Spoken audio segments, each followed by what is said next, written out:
about the gang of 5 heavy metals that are very, very toxic to the body. We are starting with lead.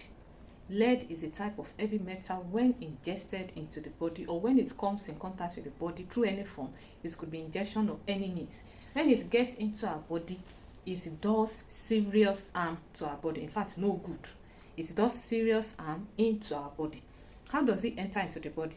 Through paints. We have so many wall paints that has lead as their constituents. It can also get into the body through dye. Some of us that dye our hair and all that, it can get into the body through tobacco, through car batteries, car exhaust, when you inhale car exhaust, then tiro that we put on our eyes and all that. Tiro in particular has high percentage of lead. So you are exposed to lead either from hair or from food. From hair or from food. So when you get exposed to them, it affects the digestive tract. If you get it from food, it affects the lungs. If you get it from hair, you can also get it in contact with the skin. Some of us that do DIY house cleaning, and then we scrape paint, then we tend to paint also ourselves. It comes in contact with our skin, then we also lead gets inside our body through all those methods. You can also inhale through the nostrils. You can through all means, lead can enter inside our body, and when they enter, they find places to hide until when they are ready to start causing havoc. Some weathers to soldering, when you solder, then you can also come in contact with lead through those methods. So when you are exposed to anything that contains lead, then there is a biological uptake, maybe through the lung, through the skin, through the nose. You shall find a means of taking it into your body. Then it travels around the body and it targets some organs. Now, when it targets the organ and it eats that organ, there will be physiological changes in that organ, which could either be changes in the structure of the organ. This organ looks like this, but because of lead, it has swollen in this part. It has become like this. Those are parts of the physiological changes that could happen when there is lead ingestion. Then it could also change the function. Probably it's supposed to function to do a particular thing in the body, then it changes it.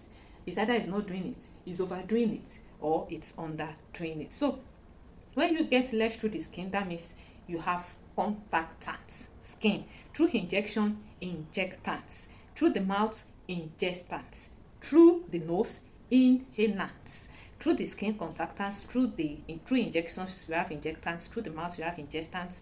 And through the nose, you have inhalants. Lead can affect all parts of the body, all systems of the body. The most sensitive part is the nervous system, the central nervous system, which is our brain. My chemistry teacher will say, when you are doing all these things and you are taking hard drugs and you are smoking and you are doing that, your body will start accumulating. Then your body is the landlord. It will now get to a stage. All those things you are taking in will decide to become the landlord in the body. And when they decide to become the landlord, it is very difficult for them to remove themselves as being landlord.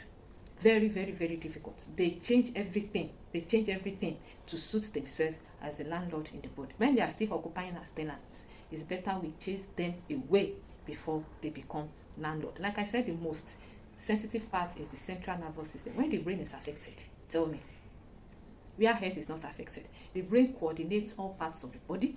The brain coordinates all processes of the body. Now, when lead targets the brain majorly, tell me what else lead cannot do. It affects learning, it affects fertility, it affects all processes in the body. There is no safe level of lead. Okay, you have 5 micrograms per deciliter of blood, so you can still manage it till when it's 10. No, there is no safe level of lead in the body. And the worst thing is that we come in contact with all these things that can make us have lead in our body every day. You move on the road, you inhale car exhaust. You work in an office that is just painted or something. You come in contact with them, and that's why it's very important for us to detox regularly. After this 3 months detoxification, create a plan for yourself to detox. Is it 2 weeks in every 3 months? Is it 2 weeks in every 6 months? Create a time for you to detox. Lead can be stored in the body for a very long period of time. It could be in the body of a child till adulthood, and it now starts manifesting when a woman, for instance, when you breastfeed, lead from your body can get into the child. When you are pregnant, it can get into the child. Lead can be stored in the bone, can be stored everywhere, can be stored anywhere in the body. Now, when old age is setting in, lead can decide to be the landlord of the leg, start causing inflammation, and so osteoporosis sets in. From there, arthritis and all sorts of things start to happen. Lead will inhibit or reduce the action of calcium in the body. It will interact with all forms of protein in the body. We have 20 types of protein in the body. It interacts with all of them. It interferes with the function of iron in the body. So what else does lead don't do? Nothing. It affects the central nervous system, affects bone, affects calcium, affects iron, affects proteins in the body. Proteins are responsible for everything. The blood has protein, the heart has protein, for all processes in the body. And now lead can affect the function of protein in the body. Lead affects the central nervous system of children. Childhood exposure may not show anytime now, but it will surely manifest in the nearest future. It can come in form of ADHD, which is attention deficit hyperactive disorder. It can come in form of delayed learning, lower IQ, developmental problems in offspring. Later, it can lead to hypertension. Essential primary hypertension is a type of hypertension that the cause is not known. They just discover that the patient is down with hypertension, then they start tracing your family history, going to genetics and all that. It could be caused by lead accumulation into the body. Lead can lead to kidney problems, reproductive problems. Not all cases of lead can lead to this, but I'm telling you, lead accumulation in the body can lead to all these critical disease cases, even in children. Sufficient evidence have shown that lead can lead to reduced fetal growth in pregnant women or low birth weight of child at childbirth. Yes, lead accumulation can reduce fetal growth, and then the baby is not growing normally, or the weight of the child is very small at childbirth. It could lead to eclampsia. Pregnant women, in fact, they are at a very serious risk, especially when lead is accumulated in the body. Like I told you, no safe level. There is no safe level of lead in the body. And generally in adults, I thought I'm not recording.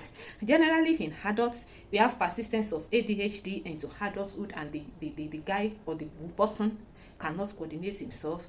A lot of criminalities, when they check their blood, they find that lead is present in the body. Then this could lead to reduced sperm count in men. This could lead to hypertension, decreased renal function, increased blood pressure.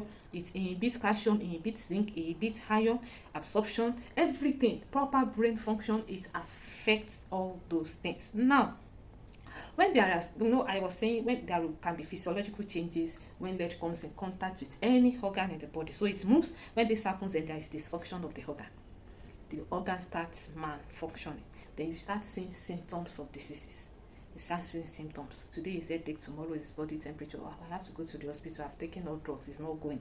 From there, it leads to a chronic disease, and then if not properly taken care of, could lead to death. Lead is poisonous, and we have all these sources of poisons around us. Discover yours and find a means of reducing your contact with lead.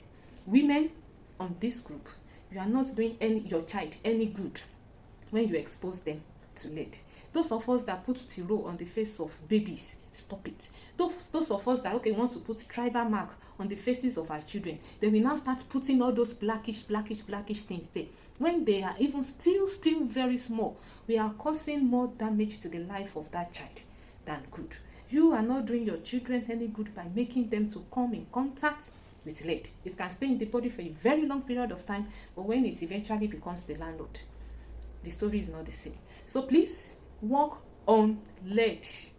Work on it. Ensure that all traces, you run away from them. Go out with your handkerchief, and when there is serious smoke, cover your nose. Cover them.